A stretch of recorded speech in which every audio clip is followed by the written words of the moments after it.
He came to that court every night like he was running from something he couldn't name. I saw it. In his walk, in his silence, in the way he never spoke a word. But then one night, he sat beside me and said, "I feel like I'm disappearing." That's when I realized we were both hiding. But maybe together we could be saved. The court was never meant to be a sanctuary, but it became one the moment he stepped onto the worn pavement under the dim floodlights. Noah had been coming here for weeks now, maybe longer. He couldn't recall when it started, only that he needed the ritual, the sound of sneakers brushing concrete, the thud of the basketball hitting the rim, the breathless stillness after a missed shot. These moments grounded him, pulling him away from the weight of thoughts he didn't want to name. This place was usually empty, a forgotten corner of an upscale residential complex that most residents ignored after dark. But that evening, something changed. There was someone else. He noticed him before he even entered the gate. A silhouette in motion. Younger, leaner, with the kind of restless energy that filled the space like static. The kid moved like he didn't want to be seen, yet couldn't stand being alone. Noah paused, gripping the metal fence for a moment longer than necessary. Then he pushed the gate open, its soft creak slicing through the evening quiet. Their eyes met briefly. The stranger didn't smile, didn't nod, just looked, and then turned away, as if it had never happened. Noah didn't say a word either. He simply moved to the opposite end of the court and began his warm-up, pretending that nothing about this encounter felt unusual. But it did. The court wasn't big. 30 feet between them, maybe less. Yet the silence between their movements seemed to stretch wider than the pavement itself. Noah could feel the other boy's presence like a pulse in the background, constant, steady, and strangely calming. He watched him from the corner of his eye. There was something uneven in the way he played, like he wasn't really focused on the game. His shots were half-hearted, his form lazy but familiar, like someone who used to care. The ball bounced listlessly against the backboard, missing more than it landed. But he didn't seem to mind. He was just there, like Noah, like both of them needed the noise to drown something out. The minutes passed slowly. Neither of them spoke. Occasionally their gazes crossed mid-drill, but neither acknowledged it. There was an unspoken rule here, Noah realized. No questions, no names, no expectations. Just movement, breath, distance. Yet something about this presence pulled at him, not in the loud, unmistakable way attraction usually hit. This was quieter, harder to define. The kind of pull that begins not with desire, but with recognition, like staring at a mirror in low light and realizing someone else understands your silence. Noah didn't know why it unsettled him. He was used to solitude, preferred it. After everything that had happened, after the betrayal, the distance, the months of trying to rebuild his life brick by trembling brick, he had learned to keep walls high and gates locked. But this boy, whoever he was, didn't ask to be let in. He didn't even try. He just kept showing up, present, persistent, and silent. That night, it happened again. Noah arrived just past 9, sweat already drying on his shirt from a run. The court was quiet, lit only by 2 flickering lamps. And yet, the moment he stepped inside, he knew he wasn't alone. There he was, sitting cross-legged near the far wall, ball resting beside him, head tilted back against the chain-link fence as if he'd been waiting. Again, no words, just that look. Noah began to shoot, one after another. The rhythm helped. Dribble, step, release. Mississippi rebound. Try again. In the background, the other boys stayed still, watching, or maybe not. Noah couldn't tell, but the stillness itself was loud. Eventually, the boys stood, walked to the half-court line, and started dribbling. It wasn't a challenge, not a request to play. It was simply motion, presence. They mirrored each other, not on purpose, but by instinct, like 2 ghosts tethered to the same spot, haunting each other without meaning to. Noah noticed how his breath synced with the other's footsteps, how the sound of 2 basketballs created a rhythm more intimate than conversation. It should have unnerved him, but it didn't. As the night deepened, the city's distant hum faded. Rain clouds began to gather above, and the air turned electric, thick with the promise of a storm. Yet neither of them moved to leave. When Noah finally turned to go, He paused at the edge of the court. He looked back. The boy was still there, standing in the middle of the court, sweat-soaked shirt clinging to his frame, eyes catching the faint glow of the street lamp. Their eyes locked one final time. Still, no words. Just something between them that had no name yet. It wasn't planned, but it became a routine. Noah didn't know the boy's name, didn't ask. Yet every evening, just past 9, they ended up on the same stretch of concrete under the same flickering lights. The weather didn't matter.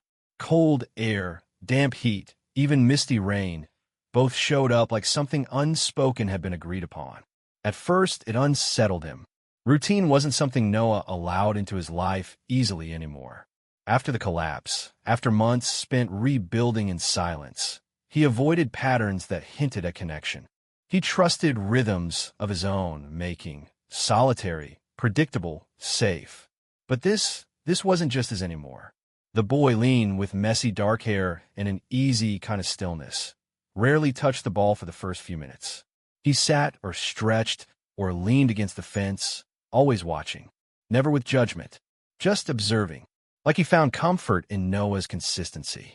As if each bounce of the ball filled something silent between them, Noah began to anticipate his presence. Not eagerly, not consciously, but it was there, an awareness. A subtle shift in breath where he stepped onto the court and found he wasn't alone. The first few minutes were always quiet, filled with motion, distance, and a delicate tension neither acknowledged. But over time, things changed. They began to move in sync, not perfectly, not deliberately, but enough to notice. When Noah sprinted down the court, the boy mirrored his pace. When he paused to shoot, the boy retrieved the rebounds. When he missed, more often than he liked, the boy returned the ball without words, a flick of the wrist, a glance that said more than conversation ever could. Some nights, they moved as if sharing one mind. A quiet rhythm unfolded between them, dribble, pass, step, throw. No scoreboard, no teams, just bodies in motion, sweat rising, muscles tightening, tension diffusing into the air. Noah found something strangely intimate in the repetition, in the way their shadows stretched across the court, overlapping under the light, in the way the sound of their breathing began to blend, in the comfort of being seen but not demanded. He didn't have to explain himself, didn't have to smile, just exist, and that was enough. He started to notice things.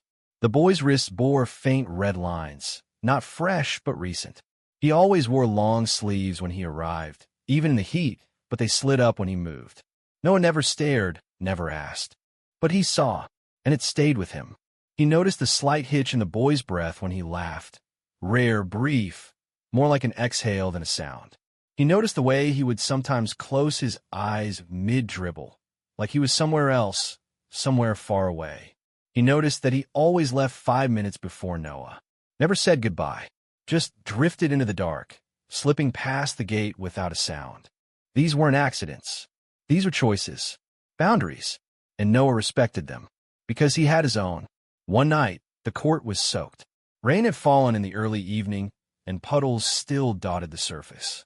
Noah debated skipping it, but at 9:07, he found himself there anyway, hood pulled low, breath misting in the cool air. The boy was already there. He stood at the center of the court, hands in his pockets, eyes lifted to the cloudy sky. Water dripped from the rim. His shoes were soaked. He wasn't playing, just standing, waiting. For what? Noah didn't know. They didn't play that night. They didn't move much at all. Noah leaned against the fence. The boy sat on the bench. Rain fell lightly again, a whisper across the court. The air between them was thick with silence, but not the uncomfortable kind. It was full, charged, and for the first time, Noah felt it, an ache. Not for touch, not for closeness, but for something he couldn't name. Something buried in the sound of quiet moments shared between strangers who somehow weren't strangers anymore. It scared him, because he had built his life around walls, around empty spaces, around the absence of need. And now, in the quiet, something had begun to press against those walls. Not violently, not forcefully, just consistently. Like rain, like breath, like a heartbeat. The boy never asked for anything, never reached for more. But still he showed up, night after night, like he knew Noah would be there, like he needed to believe someone would be. And slowly, Noah began to wonder if that someone could be him. The change came quietly, almost imperceptibly, like the way shadows stretch unnoticed until they swallow everything. Noah arrived later than usual that night, a headache pulsing behind his eyes, his thoughts louder than the familiar bounce of the ball could silence. He had almost turned back, almost stayed home, but something somewhere between duty and need pulled him to the court anyway. It was empty when he arrived. At first. Then, out of the dark, a figure approached, slower than usual, less sure. The boy. But something was wrong. Noah saw it in the way he walked. Uneven, careful, as if trying to hide an injury. His face, usually unreadable, was visibly drawn, and a faint discoloration marked his cheekbone. One arm clutched the strap of his bag too tightly. The shadows couldn't hide it. Not tonight. Noah froze for a moment, gripped by uncertainty. He didn't know this boy, not really. They had never spoken, not a single word. But his presence had become so familiar it felt like a rhythm Noah relied on, a part of the silence that kept him sane. Tonight, that silence was broken. The boy didn't pick up a basketball. He didn't even glance toward the hoop. He sat down on the far bench, head in hands, shoulders curled inward like a closing door. His breathing was shallow, rapid, like someone trying not to cry. Noah hesitated. Boundaries mattered. Silence had always been their agreement. But something about this felt different. Felt like a moment that required deviation. He approached slowly, unsure of what he would say, if anything at all. When he drew closer, the boy didn't flinch, didn't look up. He simply stayed still, like someone who had nothing left to hide and nothing left to protect. Noah sat beside him, leaving a respectful distance. No words, just presence. Minutes passed. Then, in a voice so low it barely registered, the boy spoke. I didn't know where else to go. That was all. Not an explanation. Not a request. Just a confession, raw and simple. Noah didn't respond. Not with words. He turned slightly, letting the silence offer space instead of pressure. The boy continued, his voice wavering but steady enough to hold shape. Some nights, I feel like I'm going to vanish. Like no one would notice.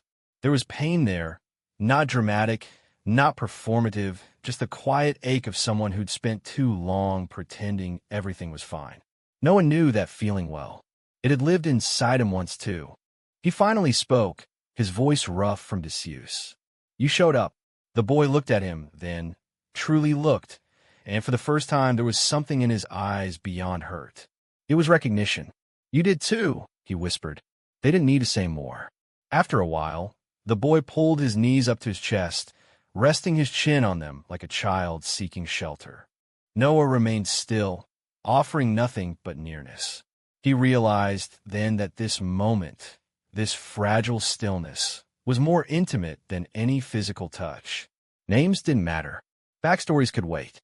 Right now, all that existed was breath, and the low hum of city noise, and the invisible thread that had drawn them to this same place night after night.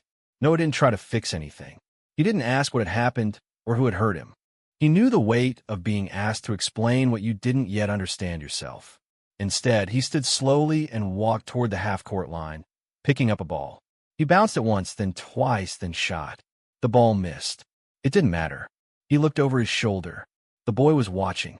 Noah passed him the ball. It rolled to his feet. For a moment, the boy didn't move.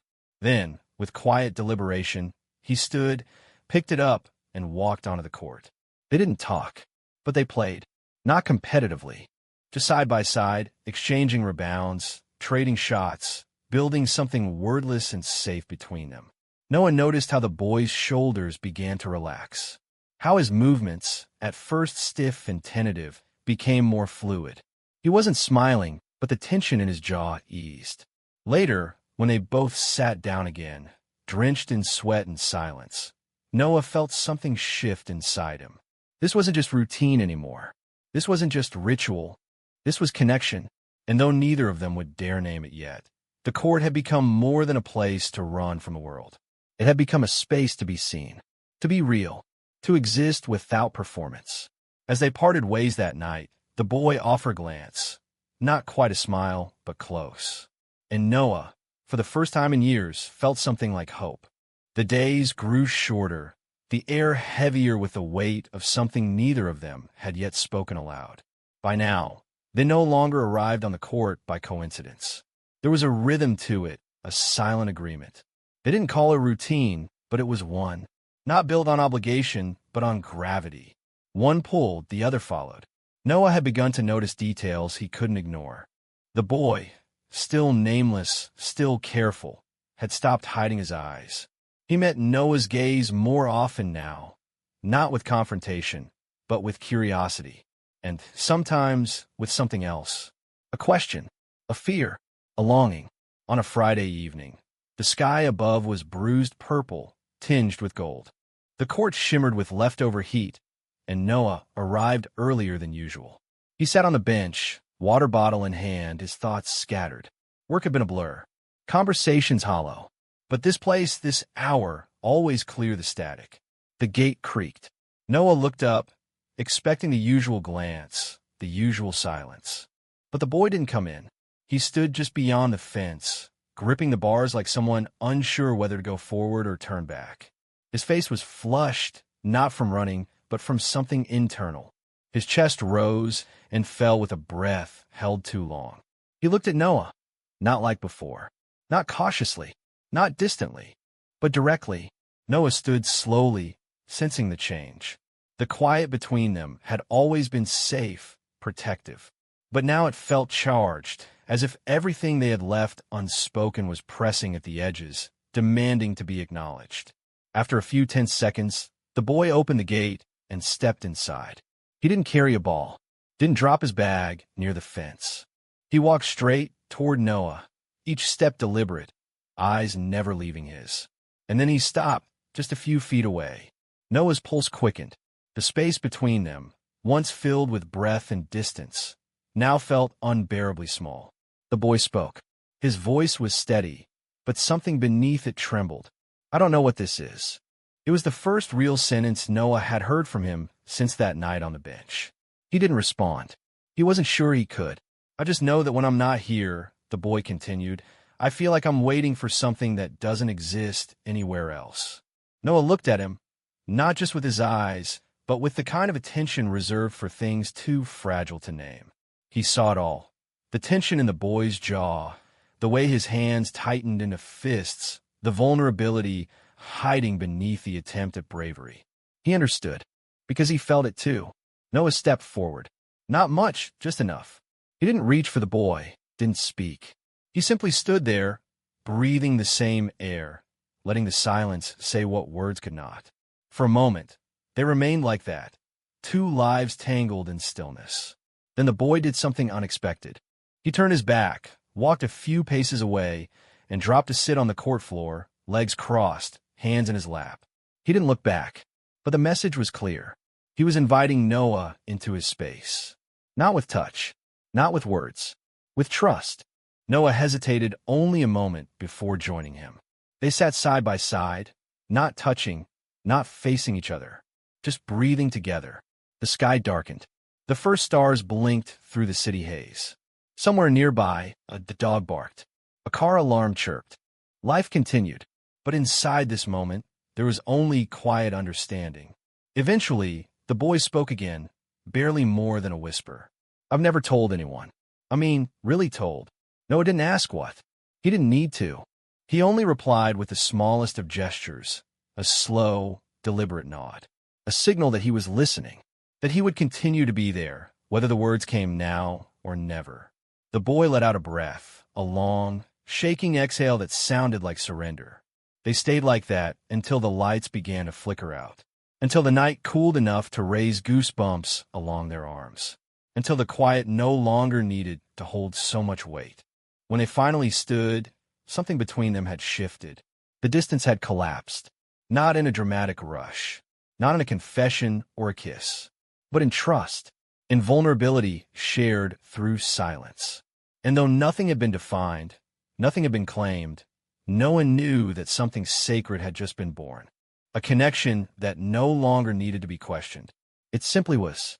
The night it all crystallized began like any other, quiet, unannounced, clothed in the familiar haze of dusk. The court was empty again, but Noah knew it wouldn't stay that way for long. He waited under the glow of the overhead lights, their hum folding into the city's low murmur. The air was thick with summer's end, cool enough to notice, warm enough to stay outside without complaint. Noah bounced the ball a few times, but his hands felt disconnected. The ritual no longer served the same purpose. The rhythm had changed. What had once been his solitary sanctuary was now something different, shared, layered, fragile. When the gate creaked open, it no longer surprised him. The boy entered with less weight in his step, still cautious, still measured, but no longer guarded. He wore a dark hoodie, hood down, hair slightly damp, as though he had just washed away a day he didn't want to carry into the night. Their eyes met, and for once, there was no hesitation, no sidelong glances, no pauses to adjust to the presence of the other. He walked straight to Noah's side and stood silently. No ball, no gesture to play, just silence, and the trust that had taken root between them like something unspoken but alive. They didn't speak. They didn't need to. The court, once echoing only with sound, now echoed with meaning. The memory of shared glances, of moments on benches, of pain neither had named but both had felt. It all existed in the air between them. Noah moved first. He sat down on the warm concrete, leaning back on his palms, eyes tracing the shape of clouds above. A breeze stirred, lifting loose leaves into quiet spirals at the edge of the fence. The boy sat beside him, mirroring his posture. Their shoulders nearly touched. Nearly. Time moved differently now. The boy broke the silence, not with a story or confession, but with a whisper. I feel like I'm allowed to exist when I'm here. It wasn't meant to be poetic, but it hit Noah like poetry anyway. There was a rawness to the simplicity, a quiet kind of truth that needed no decoration. He didn't answer, not in words, but his stillness shifted. He leaned just slightly, enough for their arms to brush. The contact was subtle, tentative, but it was contact. The boy didn't pull away. For minutes, or maybe hours, they sat like that, anchored in stillness. No rush to define, no pressure to explain. Just presence. Just the soft inhale and exhale of two people who had given each other permission to stop pretending. Noah's thoughts drifted, not forward, not backward, but inward, to the fractured parts of himself he had worked so hard to patch alone. The nights he couldn't sleep. The years he'd spent convincing himself he didn't need closeness, didn't deserve it. But now, next to this boy, this stranger who had become something more by saying almost nothing, those fractures didn't feel quite so sharp.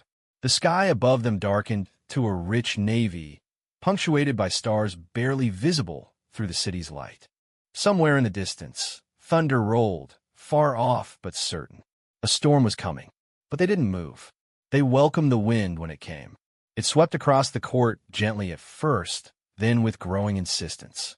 Noah watched as the boy closed his eyes, tilted his head toward the breeze, and breathed in like he was memorizing the air. Noah felt a question rise in his chest, unformed but pressing. Not what are we? Not where is this going? Just, is it safe to feel this? And somehow, without words, the answer came. Yes. When the first raindrops fell, they were warm, scattered like whispers on skin. The boy opened his eyes and met Noah's gaze. Neither of them smiled. Neither of them spoke. But the moment felt complete. The rain deepened. They stood in it quietly together. Water beaded on their hair, soaked through sleeves, ran in slow trails along arms that no longer flinched from closeness. The boy stepped forward, not for embrace, not for dramatics, just enough to close the space.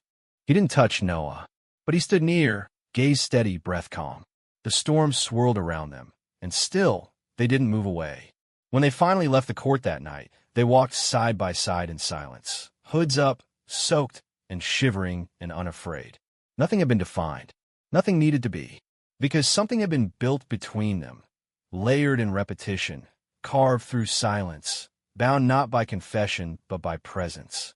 It wasn't just first love. It was the moment before the name. The feeling before the question. The truth before the words. And in the end, that was more than enough.